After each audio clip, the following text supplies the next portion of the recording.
Pig and Whistle Tales from Azeroth.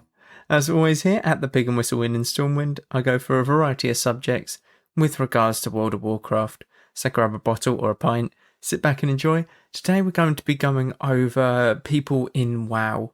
So this is people who have had their players or just themselves put into the game as a tribute to something that they've done or for any other reason really. But obviously we're going to go through the weekly stuff first, so let's get straight into it. So the world bosses for this week are Morgeth and Aranamonos. So make sure you get your anima. Yep, it's anima. And make sure you get your conduits and stuff like that. It is a Shadowlands dungeon event this week, so you get extra pieces of loot from each of the Shadowlands dungeons. I believe this is from normal to mythic difficulty, so make sure that you make use of this if you are a PvEer. The Arathi Blizzard is the brawl for this week. This one's very fun. It's Arathi Basin, but it's just covered in snow, a very thick snowstorm. You can barely see about, 30 yards in front of you. So anything about beyond that, you won't be able to physically see, which makes it really fun. And the Darkmoon Fair is also ending this week. I believe it ends at the start of next week, Monday. So make sure that you've got everything that you wanted from the Darkmoon Fair, as it will not be here for the next month or so. And the weekly question for this week is one that was sent in, and it's to do with retail. And it reads, I've been getting more into retail PvP, and I'm looking to push my rating with a team. What compositions would you sort of recommend I play Shadow Priest? This is a very simple one, and I like the PvP questions. They're great, mainly because it's what I do in the game most of the time. With Shadow Priest, you've got quite a small variety of very good comps, and then you've got sort of a, average sort of compositions. One that I would really much recommend is Shadow Play. It's with a Affliction Warlock and whatever healer that you would want. Probably best to go with Druid if you're playing Alliance or Horde.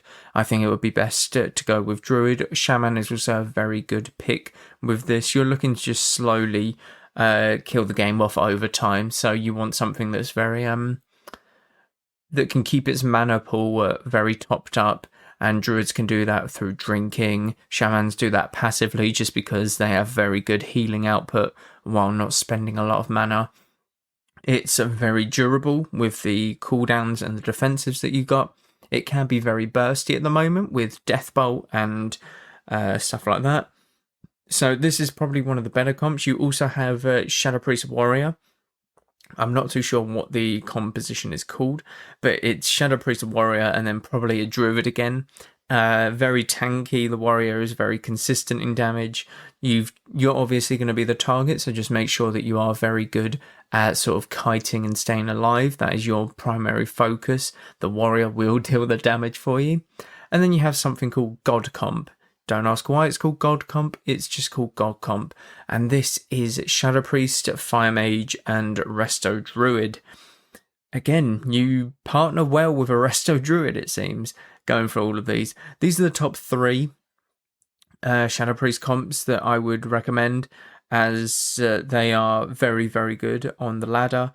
The one that is best, though, that I would very much go for is probably Shadow Priest Warrior, mainly because on ladder, the warrior is a lot more effective compared to, say, a fire mage, who you might not have the best communication with, and the setup and stuff like that. It requires less setup for you to kill something. So that's probably why I would go with this composition over the other 2. But there's your top 3, and I don't think many other compositions that a Shadow Priest is in would stand up to these 3 compositions. I think these are the 3 best ones. So I hope that helps, and good luck with your rating push and stuff like that. Okay, so let's get started with people who have, been in WoW. There's been a lot of noticeable NPCs and stuff like that have been added to the game. Most are celebrities who might play the game. You've got stuff like Gordon Ramsay, who's just chilling in Feralus, literally called Gordon Ramsay. It's a very simple Easter egg and a simple NPC. But these ones and these players have been given their NPC for a completely different reason, and there's a lot of backstory behind all of these. So let's get started with the first one, and he is called Nocturne. Now, Nocturne is very special because he is a player to have received the only item of this kind. So the item that is in question is a legendary neck piece from Baron Geddon in the Molten Core raid. This is when Molten Core very first came out, back in 2004. A group went in, raid group went in, killed Baron Geddon, and this neck piece dropped. A legendary neck piece with weird stats, agility, strength, stamina, and then nature and fire resistance as well. This dropped, and what was so special about this is it wasn't even meant to be in the loot table for the game. So he won the neck piece, and this is the only neck piece in the entire game for WoW's entire history to have a visual effect.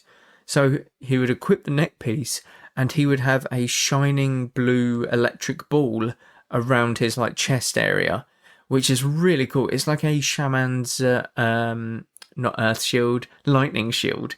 It's just that, but it's permanent, and that's really cool because that's the only neck piece that has ever been able to do that. When Blizzard caught wind that this neck piece had dropped, they immediately hotfixed it and took it out of the loot tables for the boss, so no one else in the world could get it. And they did the generous thing because it was on their end that they messed up. They allowed Nocturne to actually keep this neck piece, which is really cool. And they paid homage to it by giving him an NPC in Warlords of Draenor called High Warlord Nocturne, and he has his signature lightning ball around his chest, and he sells PvP Warlords of Draenor items, which is really cool. So this character, I believe, still exists. We don't necessarily know, as accounts can get lost and sold and everything like that, but yeah, it's really cool to have one of a kind item in the game. No one else in the entire game has it, and you'd feel quite special about that. You would prance around with this neck piece. Imagine if you sold it as well. Oh, imagine if you accidentally sold it. Ooh, that would be rough. That'd be rough.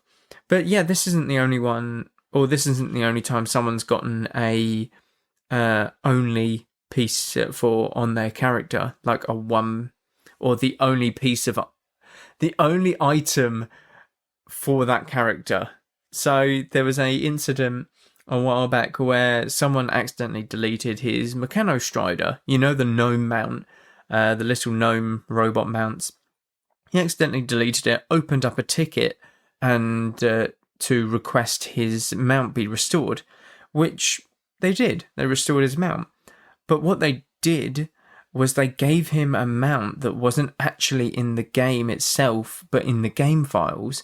So it was a completely different coloured mount that no one else owned and could access. Now, it's nothing special. It's a little green, robot chicken. But it's one of a kind. It wasn't even in the game. It wasn't allowed to be in the game.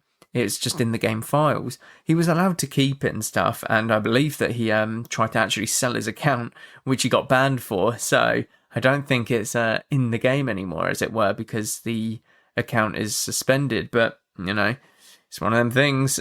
Why would you ever try and sell that account, honestly? You'd at least try and do it discreetly, I would imagine. But, I guess he just wanted the money. Now, that's just a little side tangent, but yeah, there's been a couple of instances. Oh my god, my brain was not working there. Instances where only one character in the entire game has had this one item, and Nocturne was this lucky recipient of the legendary neck piece that was in Molten Core at the very start of World of Warcraft's lifespan. The next NPC or next player and NPC that we're going to talk about is someone called Wreckfall.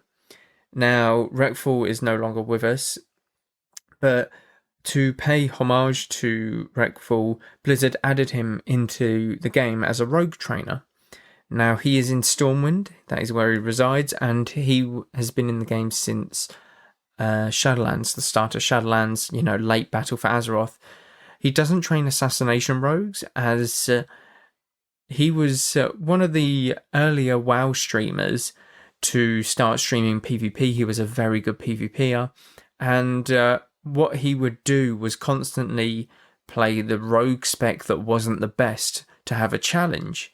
And assassination rogues were deemed really OP in his eyes during Wrath of the Lich King, when, he sort of started a lot more so streaming WoW and stuff like that. So this is why his NPC does not train assassination rogues, which is really cool. That's actually quite a fun little Easter egg. But he basically was one of the first to start streaming World of Warcraft, and he helped a lot of people start getting into streaming the game itself, and was a massive sort of, a famous person within the game. And when his unfortunate, passing happened, Blizzard did pay homage to him by adding this NPC that, has all of his gear, or is basically what his character looked like from when it was last used. So it's a really nice sort of homage, or I can't think of words right now. It's a nice way to respect a legend of the game and one who popularized streaming World of Warcraft in the first place. So yeah, it was a really nice gesture, and you can visit him in Stormwind. I believe he's in the Cathedral. And yeah, you can pay respects and stuff like that if you wish. But yeah, it's just a really nice, way to show appreciation for the guy in the game, pretty much.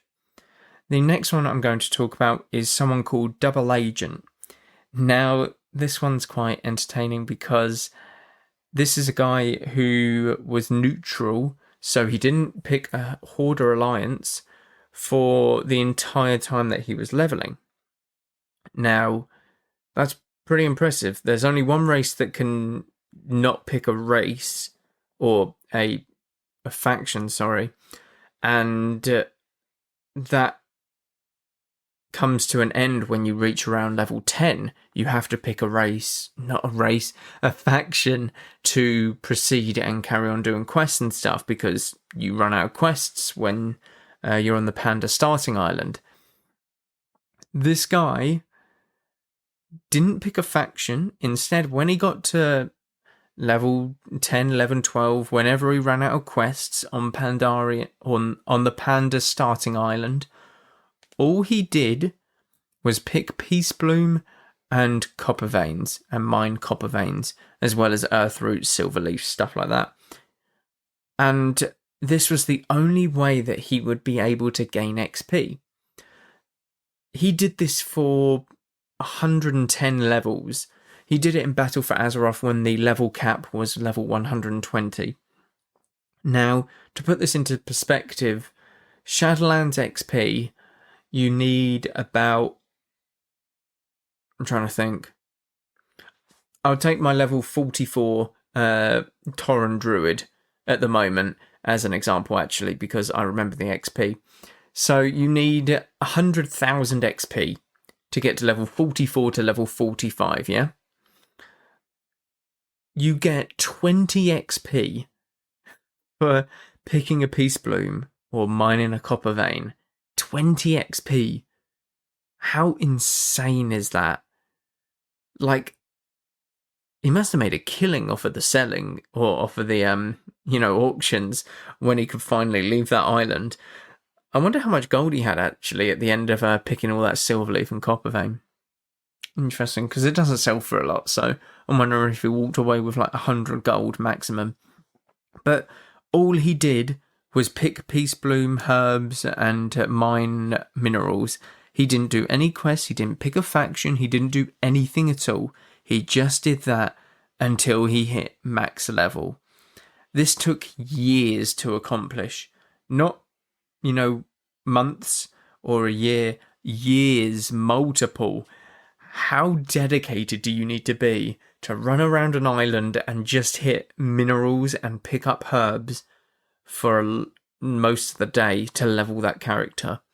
He must have sank about 5 hours a day into, just picking herbs and mining. And even then, that would probably get you up 1 bar, depending on how, bountiful it was. So that might have been a real task, and I honestly can't remember, or I don't know why you'd ever subject yourself to this, but I suppose it's fun, it's a challenge if you want to do it. But his NPC was added into the game during Legion, and more specifically in the Monk Order Hall, which is the Panda starting zone. It is on that giant turtle back, and you can find a NPC called Venerable Shaman in the Monk Order Hall. All he does is run around hitting copper veins and picking herbs. That's literally all he does. It's Panda Shaman, who's meant to represent what his character looked like as he was doing this. And I just got to commend the guy, because that is very time consuming, and that is a lot of dedication to put into the game. Some people are crazy, but if you're crazy and you can do it, then fair enough.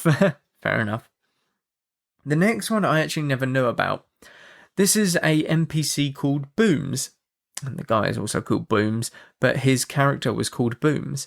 Now, this is an elite undead pirate that transforms into shadow form when you engage him, and he can be found in the Karazhan Wilds in Mr. Pandaria. Now, the backstory for this was a little bit up in the air because no one quite knew it for a while, but someone took to Reddit and said that they played with Booms during Classic, during Vanilla, like back in 2004. And the story is as follows. Booms had 2 accounts, one for Alliance and one for Horde. All the Alliance account was he would make a character called Boom's Bot, and he would park that character outside Menethil Harbour, where you get the boat to, say, Theramore or something. And any player that would want to get on the boat, he would say they have to pay a toll to get on the boat. And failing to pay this toll would result in you being mind-controlled off by his Horde character in the fatigue zone as the ship was about to zone into the other continent. So you wouldn't get to your destination at all, and you would be dropped in a fatigue zone where you would most likely die. And I find this hilarious, to be honest. That is the ultimate sort of trolling. But this would result in Alliance characters calling for backup to kill this Horde priest on the boat. And, Alliance players would flock to help, and they would wait for the boat to come back to Menethil Harbour. But as it comes back to Menethil Harbour, Booms has brought about, 5 to 10, PvP Horde players back with him. So it's an all-off to fight for this one boat. And inevitably, Alliance would win because it was an Alliance zone and it was a lot more easier accessed for Alliance players. So they would retake the boat, but, next day or something, he'd be back and doing it again and stuff like that. So this could just lead to massive world PvP at Menethil Harbour and stuff like that. I know that in Classic, World of Warcraft Classic, when the PvP system first came out, Menethil Harbour was a massive ganking hotspot because there were very few guards.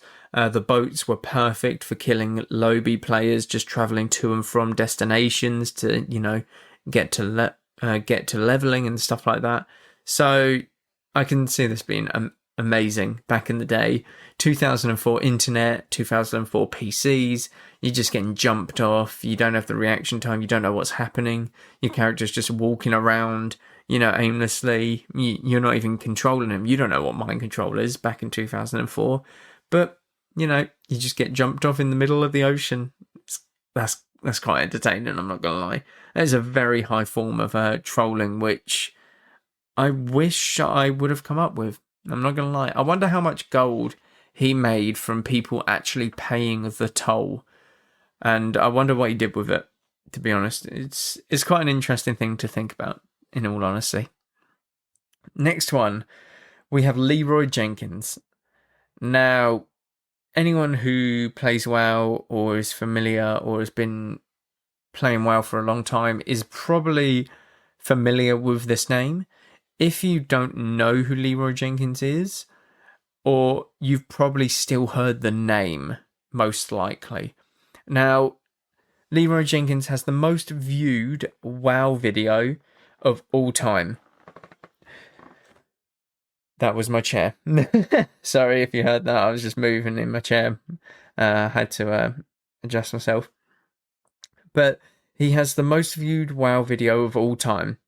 This has also been used in official Blizzard trailers for the game back in the day.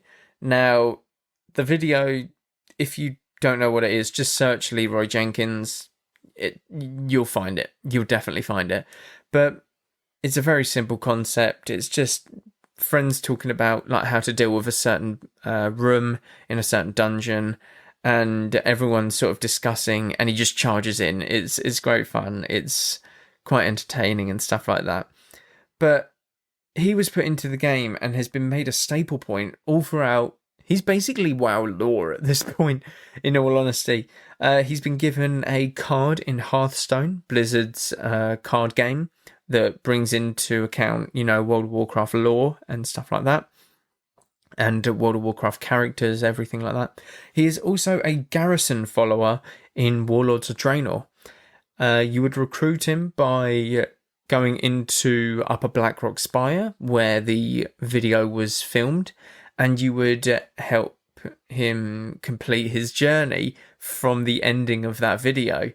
And, you'd revive him, and what he would do is he would eat chicken for 5 to 10 minutes. He would eat chicken. His NPC would sit down and eat chicken, and then he would just charge. After that 5 minutes is up, he would say his classic line, Leroy Jenkins, and he would just charge through the rest of the dungeon.